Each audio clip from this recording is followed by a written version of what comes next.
Looking live right now over the Capitol, and just hours from now, President-elect Trump will be there to take the oath of office to become the 47th President of the United States. And we are continuing our live coverage of the inauguration with the President of the Government Accountability Institute, Peter Schweizer, and author of the Beltway Brief, Chris Bedford, joining us now this morning.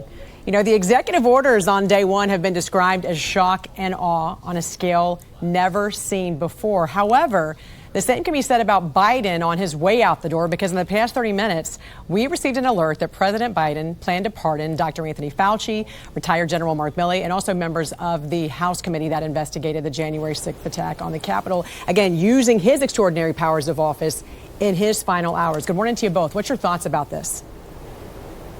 Yeah, my view is this is just another byproduct of the lawfare that we've been under for the last, 10 years or so. Lawfare was started during the global war on terror. The idea was you're going to harass terrorists by using the law as a form of warfare or as a weapon. The problem is it was applied domestically against Donald Trump and against people in the Trump administration. And I think Biden's fear is that Trump is now going to return the favor. I don't think Trump seems to have that inclination. He certainly didn't during his first term. So I think it's a terrible decision what Biden has done in this particular case. People want clarity about what Fauci did, about what the January 6th committee did. We're going to get that. But any possible law violations apparently will not be dealt with now because of this. And Chris, as we said before, there's not even an indictment.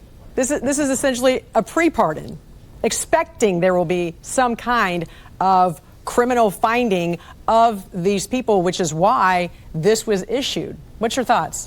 And it plays into the whole kind of cosplaying that goes on amongst the Democratic ranks, where they claim that the Trump administration is some kind of fascist regime that's going to come after them and put them in prison for their being great, wonderful civil servants, when there's not really, as Peter just mentioned, any indication that at least Fauci and Milley were under investigation.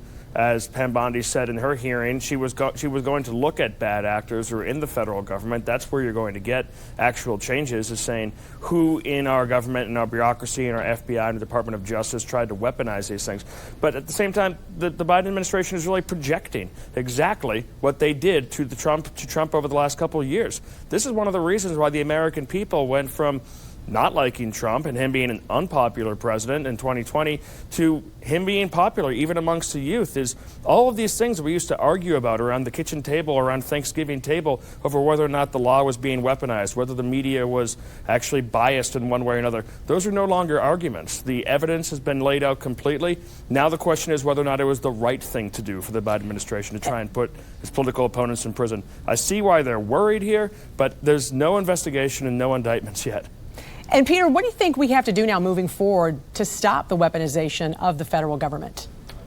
Well, I think the first thing you have to do is what Donald Trump appears to want to do, which is sort of set it aside. I mean, he's been asked numerous times if he's in the mood for retribution, and he's said that the best form of retribution is success, and I agree with him on that. This is the thing that I think people have always have to understand when it comes to Trump. There is rhetoric that he uses as a tool, as an approach. He uses it in diplomacy. He uses it in domestic politics. During the 2016 campaign, the crowds would chant, "Lock her up," when it came to Hillary Clinton. What did Donald Trump do? He stepped aside and said, look, we're not going to do anything to Hillary. We're not going to engage in that kind of behavior. So I think the answer is what Donald Trump is going to do, I think, which is, yeah, we may investigate things to get clarity on what actually happened, but we're not going to go on these witch hunts. And it's Trump that's going to do it, I think. And I'm glad you said that, because a lot of the rhetoric that does come from him is sometimes used as a bargaining tool, especially when we're talking about the economy, especially when we're talking about foreign governments. I want to talk to you about that coming up later in our next hour of the National News Desk, because there's a big buzz right now about tariffs and whether or not we could possibly see perhaps even a 15% across the board with some countries, a tariff there. President of the Government Accountability Institute, Peter Schweizer, and author of the Beltway Brief, Chris Bedford, thank you both for joining us, and look forward to speaking with you in the next hour here of the National News Desk. We appreciate it. Thank you. And joining us now with more on what's happening today and what President Biden is leaving behind for the Trump administration is President of the Government Accountability Office, Peter Schweizer. Good morning to you. On day one, Trump says he's going to declare a national border emergency and direct the military to work with the Department of Homeland Security. What's this going to look like? Yeah, it's a good question. We haven't been here for decades. Previous presidents had done this, President Eisenhower, for example, President Nixon. And it's important to point out that everything that appears to be called for right now by Trump is certainly within his authority to do. What he's essentially doing is saying we are going to enforce the actual immigration laws as they exist, and we're going to use all the tools in the toolkit, which can include using, in certain cases, the National Guard and other entities. So how widespread it is, we'll have to see. It looks like they're going to begin with criminal migrants that are here that have committed crimes, which certainly makes sense. How broad it becomes to include others, we're going to have to wait and see. Also, I want to talk to you about the fact that this is also the first time a president has had so many international leaders invited to the inauguration, including the vice president, the counterpart of what we consider our president in China, who came here. We know Xi Jinping was invited. He could not attend, so he sent his second in charge instead. What's your thoughts about this? Yeah, I think it's always good when presidents are talking to foreign leaders. President Trump certainly engages in a lot of personal diplomacy. But I think also that President Trump is probably remembering during his first term, he engaged in a lot of diplomacy with China. He had that meeting down in Mar-a-Lago, you might remember, with President Xi. And out of that meeting came a promise from President Xi that he was going to deal with fentanyl. He never did. Yeah. So it's a question of, yes, you want to engage in diplomacy, you want to discuss. He's set priorities, including fentanyl, TikTok and tariffs. But at the end of the day, it's not just striking a deal, it's making sure the other side actually abides by it. And that's where I think we have to have rounds for skepticism. And I think President Trump is probably somewhat skeptical himself, given his previous experience. He also says he's going to reverse all of Biden's bans on the millions of acres of drilling. He says he's going to fully unleash energy in Alaska. How pivotal will this be, not just for the American economy, but also for national security, Peter? Well, I think it's huge. Look, we want to make sure that we're not dependent on foreign sources for energy. We also want to make sure that our energy economy is not just dependent on the large producers like Exxon, for example. We want to have small independent producers out there. Well, by making more opportunities to drill available, you are creating a more vibrant energy economy. So I think this is absolutely crucial and important. We have interests in the Middle East. Israel's an ally. There are shipping lanes there. But the Middle East is far less important now than it was, say, 30, 40 years ago, because our dependence on foreign energy has declined. And that's a good, healthy thing. And I think Trump wants to continue that trend aggressively. President of the Government Accountability Office, Peter Schweizer, I know you're going to be sticking around with us throughout the morning. We appreciate it. Thanks, Jen. Thank you. With more on what we can expect today and Trump's foreign policy proposals is the president of the Government Accountability Institute and author of nearly a dozen New York Times best-selling books, including China, Peter Schweizer. We appreciate you joining us this morning. The Chinese VP on the stage with Trump today during the swearing-in ceremony. A lot of firsts happening. What's your thoughts on this? Yeah, it's very interesting first. I mean, this hasn't happened before, and it's kind of unusual because you wouldn't expect it from Trump, who's pretty hawkish on China. But it shows that Trump is ultimately a deal maker, right? He likes to make deals. We have to be cautious. It's always a question of whether deals actually get carried out as they are agreed to. But I think this is an important step because the two great powers on the stage right now are the United States and China when it comes to the economy, national security, pretty much any issue. So talking is good, and let's hope that China will actually follow through on commitments they make. What does this mean about the other enemies that we have around the world? Iran, North Korea, Russia. What does this say to them? It's a great question, Jan. Look, for all of those other powers, Iran and Russia, for example, China's their senior partner.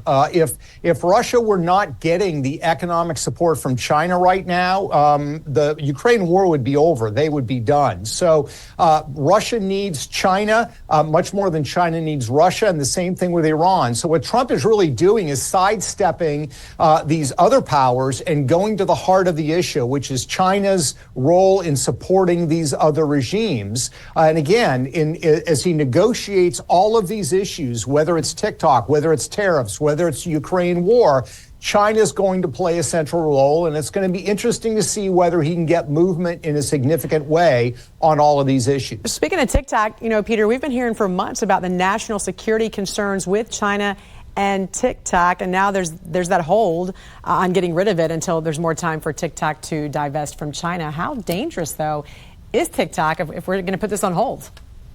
Yeah, I think TikTok is an enormous problem. They speak among themselves. I quote them in my book, Blood Money, as to how TikTok is kind of a Trojan horse to use against the United States. They use it for manipulation of young people. They use it not just for propaganda, but to emotionally manipulate people. What's happened right now is the law allows for an additional 90-day grace period, which is now kicked in. So the ban, of course, did not take place. 90 days from now, they will need to show that there is a deal in place, or what's going to happen is the U.S. tech companies like Apple, for example, and Google cannot support the product, meaning that it will die a slow, agonizing death. My hope is that the Chinese will recognize they're going to be made whole. This is a sale. This is not a seizure of the company. Make American consumers happy so they can keep using it, but not in a way that allows them to be manipulated by the CCP. President of the Government Accountability Office, Peter Schweizer. Always great to see you, sir. Thanks for joining us here. And joining us now with more on Trump's expected executive action on the border is President of the Government Accountability Office, Peter Schweizer, as well as strategist and pollster Justin Wallen. Great to have you both here. I want to first talk about what a New York Times poll found, Justin. 87% of Americans want to deport all illegal migrants who have criminal records. 63% want to deport all illegal migrants who entered the U.S. under the Biden-Harris administration. Is this surprising to you? Are these numbers where yours line up? Yeah, this is not surprising, and what's amazing about it is the size, right? You can't get numbers like that without deep agreement across political party alignment. Americans largely see the border as broken. They do want it fixed. There is variation and nuance depending on children of folks who have come over and so forth. But in these areas, it's pretty stark, especially with those who are here undocumented. They do have criminal records. There's really not a lot of appetite for amnesty. Peter, he's going to declare a national border emergency and essentially direct the military to work with the Department of Homeland Security. How challenging will this be for him to be able to do this? And also the challenges he will face from these sanctuary states and sanctuary cities who say they're not going to abide by some of these executive orders. Yeah, it's easier said than done. I think he's going to have success in this area, but the bottom line is there's going to be resistance within the federal bureaucracy, what some people call the deep state. There's certainly going to be court challenges filed probably in liberal jurisdictions. You've got some governors and local officials who say they don't want to cooperate.